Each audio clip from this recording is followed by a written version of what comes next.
Hey everybody, welcome back to the layout. Thanks for stopping by on this Tuesday. I hope everybody's having a great week. Today's episode, we're going to focus on some of our operations that we do here and walk you through somewhat of a day in the life of a typical operating session. I'm going to talk about some of our different positions that we have from our local crews, our yard crews, dispatcher, Metrolink operations, and some of our through freights.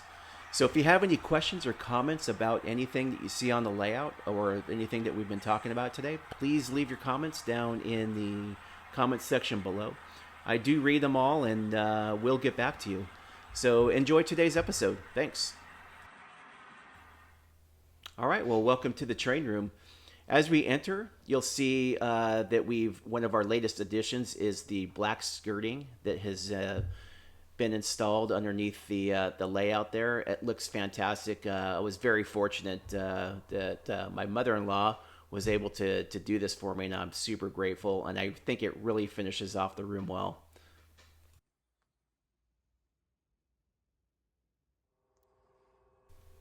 Okay, so welcome to dispatch. Our dispatcher is positioned underneath the layout behind the black skirting. We use the CATS software for dispatching the layout. As you can see here, we have the entire diagram of the layout, and we can operate all signals and switches from this position. Okay, and our next position is the helper crew. The helper crew goes on duty here at the helper pocket at this small yard office. Obviously, your duties here are to help any train up the 2.5% grade that need it. As a side duty, you're also the yard crew that's tasked with building the outbound local train.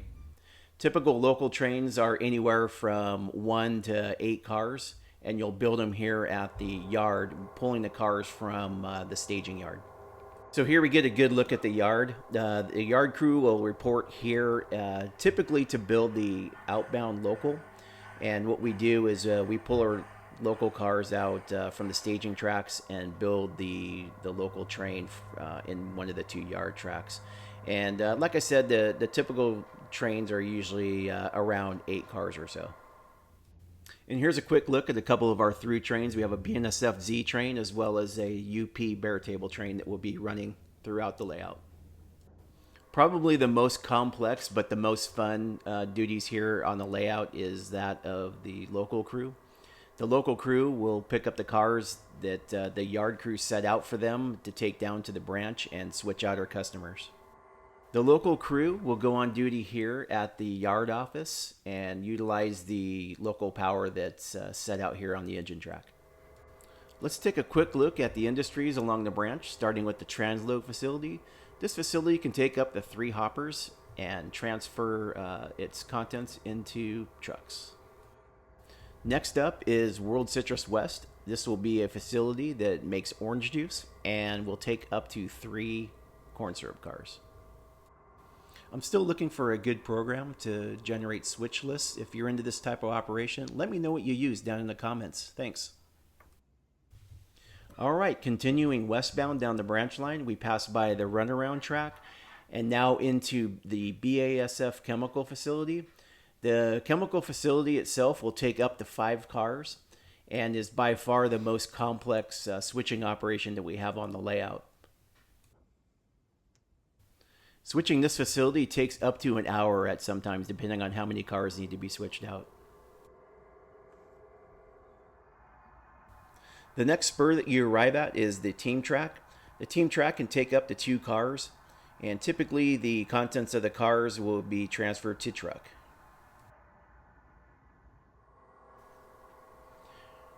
The next facility that we have on the layout is Unified Grocers. It's a grocery distribution facility that takes reefer cars and also sends out loads by truck.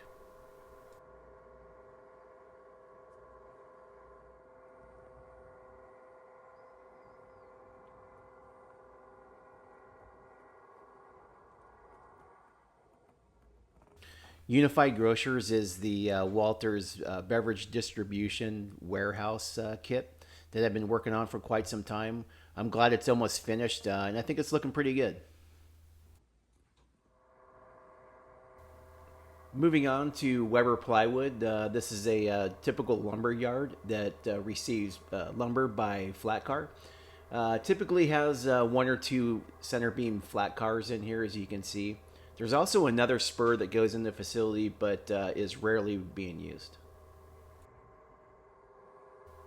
And now at the end of the branch line, we have Kimberly Clark Paper Company. The facility takes in inbound loads of paper by boxcar. The building itself is still a cardboard mock-up with some plans to kit bash a new building for it. And the last operating position we have is the Metrolink operations. We'll typically run this train from the depot here up to the top, and then we'll reverse movement and end up back here at the same depot in push mode. During this particular operation, we operated a couple through trains, one being this UP bare table train. This is the reposition train from City of Industry to LA. Now it's obviously lost because now it's out in the middle of the Mojave Desert, but I'll have to pick a different symbol for this one next time around.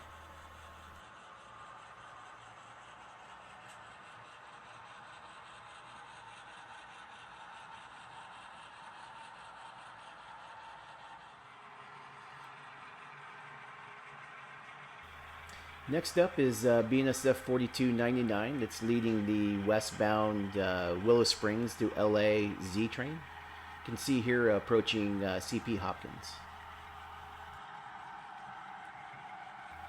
Passing the BNSF Z train is the manifest train from LA to Barstow.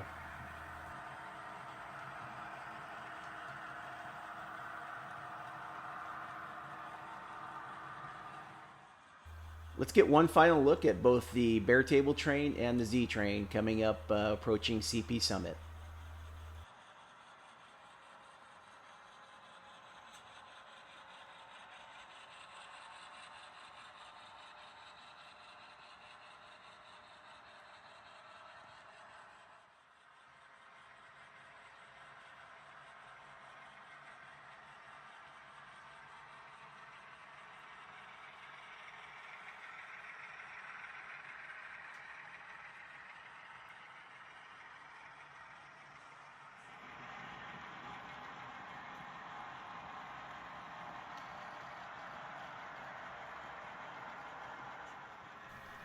Well, that's going to wrap up this episode for today. I hope you have a better understanding of how we conduct our operating sessions here on the layout. Again, if you have any questions or comments, please leave them down below and I'll be sure to get back to you. And if you haven't already, please consider subscribing. Have a great rest of the week. Thanks. Bye.